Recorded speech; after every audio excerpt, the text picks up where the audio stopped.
Kylie. I am a second year MDiv student for whom this is a second career.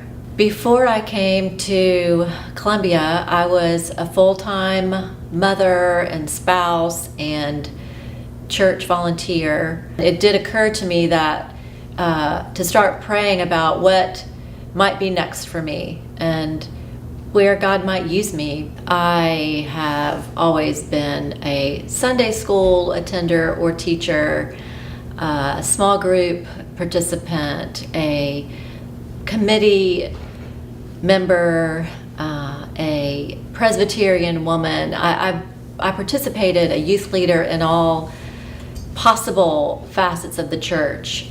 I felt like I still had some purpose other than to be a homemaker and a church volunteer.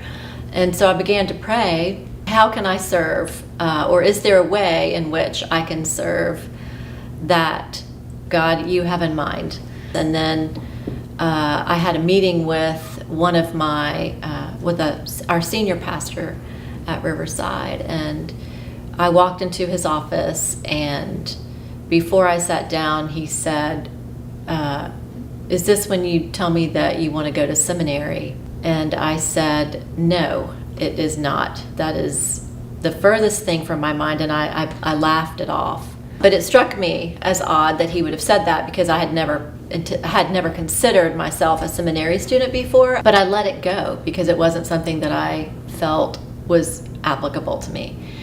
And then about a month or two later, I was in the kitchen in our home, and I was preparing dinner, and my husband came in from work, and he said very matter-of-factly, as he took off his coat, have you ever thought about becoming a minister?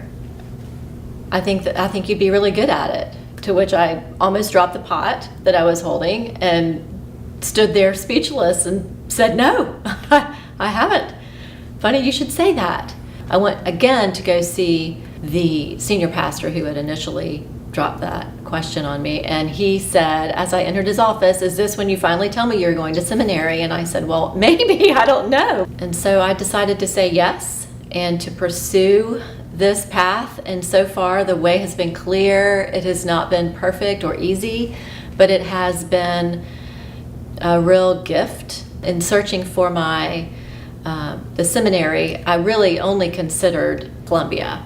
And that was because there were several people who I had known and or heard from the pulpit who seemed very passionate and about their faith, proclaimed the word in an urgent way, that it was really important for us as people that were in the congregation to hear the word. I eventually landed here because I felt like it was really a warm, inviting, diverse community. When my husband and I came here to visit for a day, I was frightened as well, because I didn't know that I could survive in the classroom after these many years, but there is grace in seminary, and I have been challenged and also blessed to be in the classroom. I'm grateful for the financial support that I've received and continue to receive, and I work hard to be able to fulfill what I feel like is my responsibility as a student who is grateful for the support. I also just solicit your prayers for myself and other second career students who sometimes feel out of place and sometimes aren't really quite sure that we belong here, but do belong here and are here for each other and help to support one another.